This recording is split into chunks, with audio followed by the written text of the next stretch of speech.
Last night, Blake Lively broke her silence regarding the Justin Baldoni drama, appearing on Late Night with Seth Meyers. We got the clips, but I hope you're sitting down.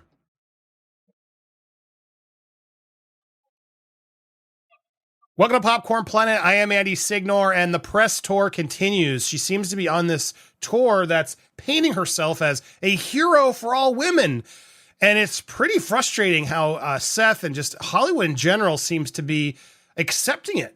It'd be kind of like Harvey Weinstein showing up on a late night show after the accusations, and everyone just applauding him and going, you know, these women are just, it's tough. It's been tough. But you can't believe everything you hear, you know? And, that's what it's feeling like, because there's more evidence and stuff that's painting the picture that Blake Lively's not being honest. And also, what are you afraid of? And what did he actually do? I wish these are the questions that Seth Meyers would have asked, but alas, he didn't. I want to start with the introduction clip, which is super awkward. I do have to start and stop a lot because it wasn't on YouTube. I had to go find this elsewhere for you guys to make sure we're offering proper commentary here. But here's the introduction. They're showing a clip from the film, and then she comes out in her way too big dress. Welcome. But right out the gate, there's just a level of awkwardness because, the dress doesn't fit his small chairs. There are certain guests where I'm like, I really should just go back to a suit for tonight. This is a fantastic outfit. Your wedding gown? It's amazing. It's a lot of dress. It's big though. I'm like, where do I put it all? We'll bring a supersized chair for your next large dress. Hey, It is like, dude, know the show. And it's not, she did that for the photo op outside, it feels like, more than for the interview inside. Your husband Ryan has his own line of gin. Yes. Is that the gin in the scene? No. Really? No, it is Paul Feig's gin. The director. Right from the jump, the tension slaps you in the face. The atmosphere is thick, every movement calculated, and there's no room for error. We're watching more than just strategy. We're seeing instinct take the wheel. Notice how every glance, every breath is measured. The lead's presence, ice cold. They don't flinch, even when the pressure peaks. This is the kind of calm you only get when you've danced with disaster before. And that music creeping in? It's not just soundtrack, it's pulse. Part 1 sets the stakes, and they're high. We knew this, but I like, it's interesting Seth went there immediately, and now, you didn't get to put your product placement in this time, and even Seth makes a joke about it. Put his gin in. The director put his gin in. Do you have to go home and tell Ryan, like, I have bad news? No, it was like, baby, I have something to tell you.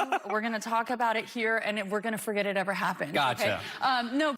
Seth did the better joke, and then Blake was like, the whole thing is just starts awkward out the gate, and shows just sort of admits to how controlling this couple actually is. Emily is a changed woman in this movie. She drinks martinis with ice. That's very exciting. Which is a big deal. That is a big deal. If you saw the first one, you'd understand why it's a big deal. She has beef with ice. Yes, I was like, Do you in life have beef with ice? No, I love ice. Yeah. Do you have beef with ice? So now Seth's even like, oh, so you have beef with everybody, it seems. How about ice? Do you have beef? I wish you would have said it that way. Everyone seems to have a problem with you. Do you have a problem with ice? Would have been funny. Really, I really like ice too. I think the first time we got an ice machine in a refrigerator. Anyway, they go on a whole monologue about ice. Blake Lively starts quoting and singing from Frozen, and it even quotes our Honest trailer. We are making ice. We did that in our Honest trailer. I was proud of that song. The opening, they make a whole reference to it, seemingly like she saw our song, the ice making song in the beginning of Frozen. Anyway, that's what they talked about, because what else do you talk about with Blake Lively after all of this? Anyway, they finally did get to it, and it started based on bringing up her daughters. Your daughters ever criticize your outfits? Oh, yeah. No, one of my daughters has the same birthday as Napoleon and Jennifer Lawrence, so if you imagine, like, those two blended. Is that how it works? Is that how birthdays work? You blend? I think so. I don't know. I don't know. You clearly know, because you brought it up. You brought it up. The pace doesn't slow, it accelerates.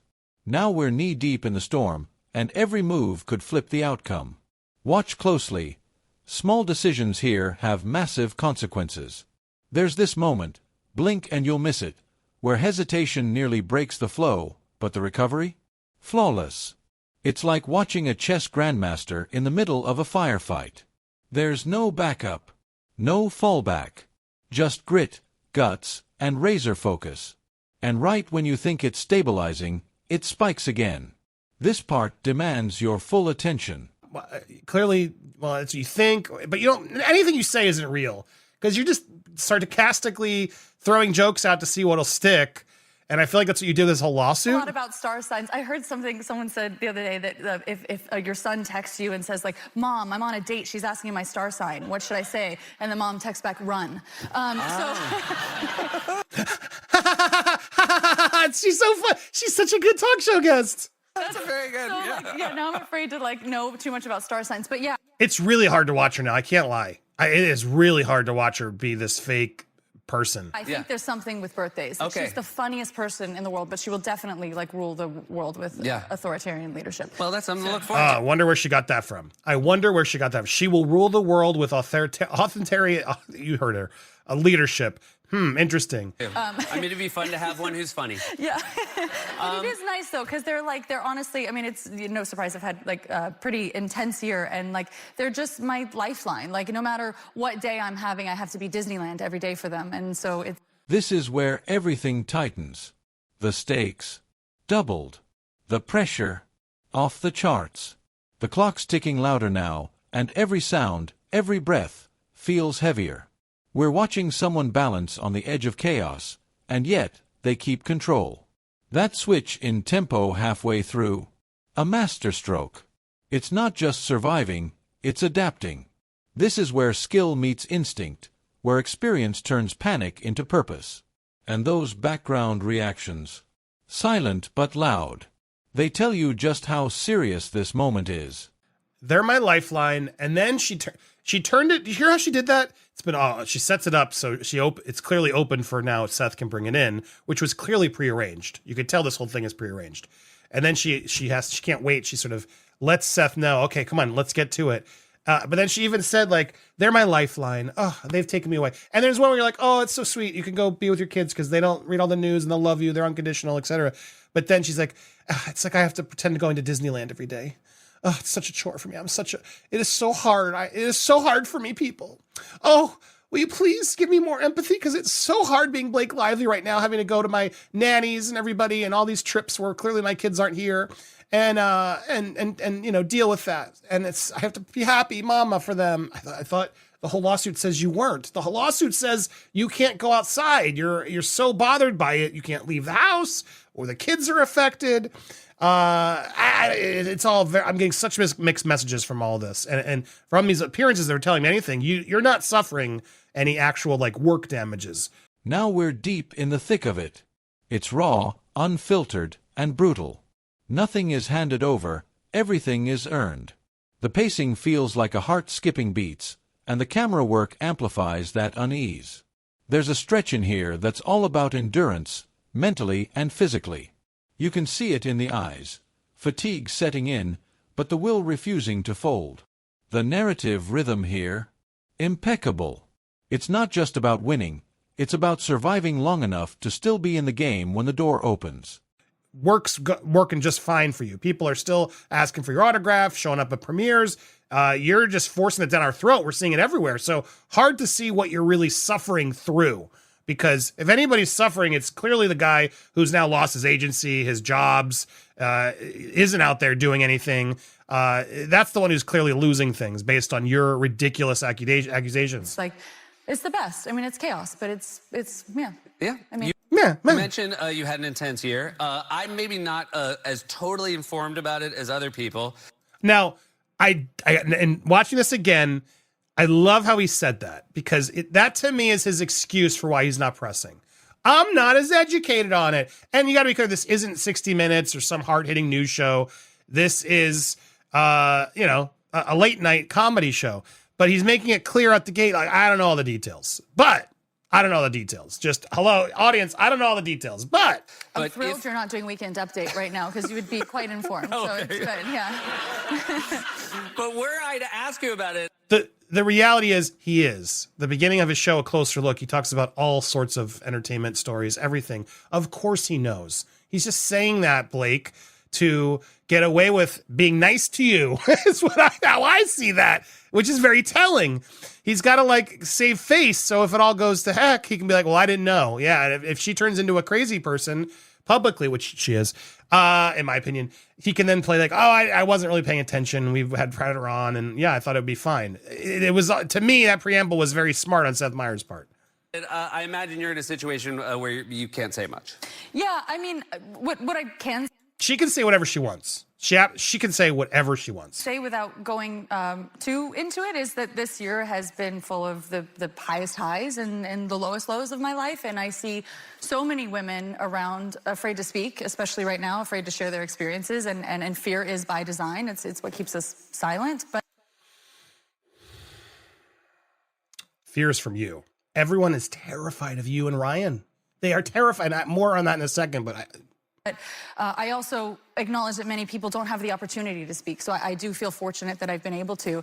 And it's the women who have had the ability to use their voice that's kept me strong and you know, helped me in my belief and my fight for the world to be safer for women and girls. It's a pretty simple thing, but men, you're screwed. Men, you're not going to be safe. you know, nothing. Thank you. It's true. Plus sign came up. I am. I'm certainly going to respect that you're in a position where you can't talk about it more. And I obviously, I think a lot of people hoped we would talk about it more, but I think we gave them that crushed ice thing. And Yeah, that's no, more no. than going I to make think up that's for what it. they came for. I think they're going to be. They were like, oh, thank God. We were like, there were two things we wanted to talk about, and they did that. They did the first song in Frozen. We were obviously. And then he did it. The last thing I'll show you is sort of as they exited, you could see her like, thank you so much. Like, thank you for following the script. Watch this. Thank you. Thank you. Thank you. Did you catch that at the end? Thank you. Thank you. Thank you. Thank you. Thank you. For real. Thank you so much. The final stretch. The moment everything's been leading to. This is where the resolve is tested to its core.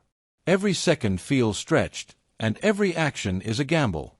There's a sense of silent desperation, but it's countered with determination that borders on reckless.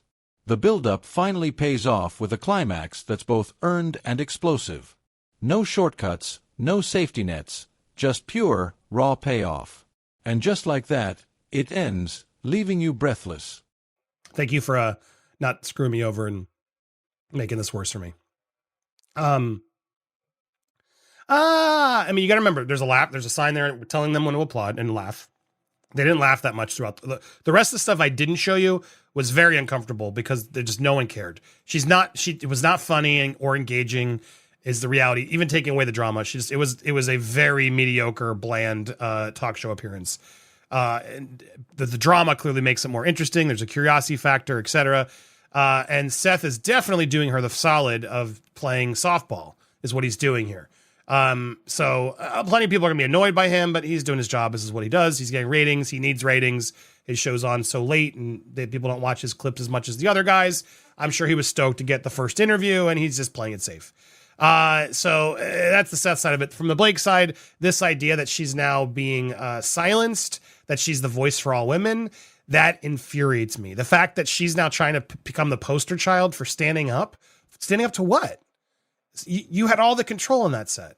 And I'll tell you, the reason I'm getting more frustrated by this story is I'm speaking to people who were there.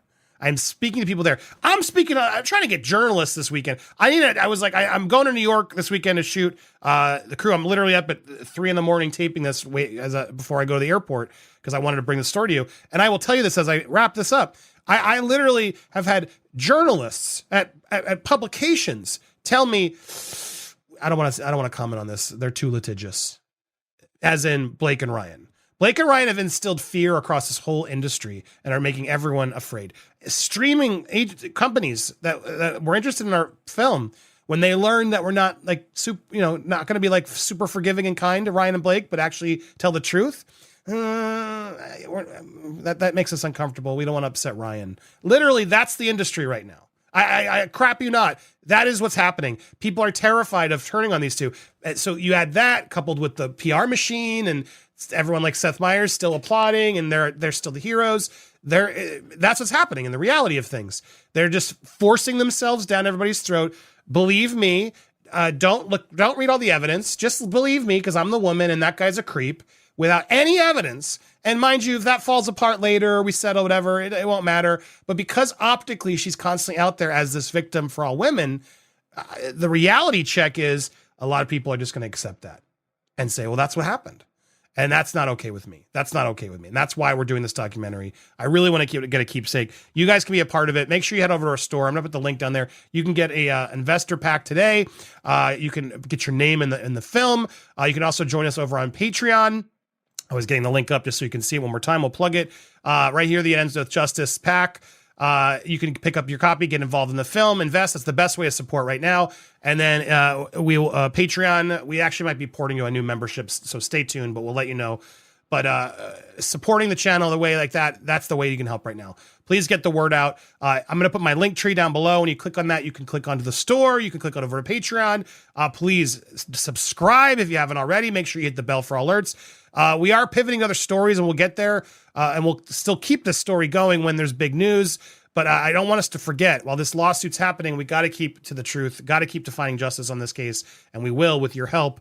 And that interview with Blake, man, that was frustrating. And that's what the media's going to look. They're already fear keeps us silent. This was on page 6 before it aired. So clearly this was maybe Seth Meyers' team or definitely Blake Lively. Someone in the audience told us, you mean someone on Blake's side, because she wanted the narrative to already start going out there. This was before it was released to the public. So they're in overdrive to protect their image and declare themselves as victims, and I find it despicable. What do you think? Let me know in the comments down below. Thank you guys so much for watching. We got a lot more coming this week, and I'll be in New York. Check us out on Patreon with updates. Appreciate you guys. And if you're in New York and you're a journalist, hit me up. For real, hit me up if you're a journalist in New York, New Jersey. We need some more people to interview. Don't be afraid.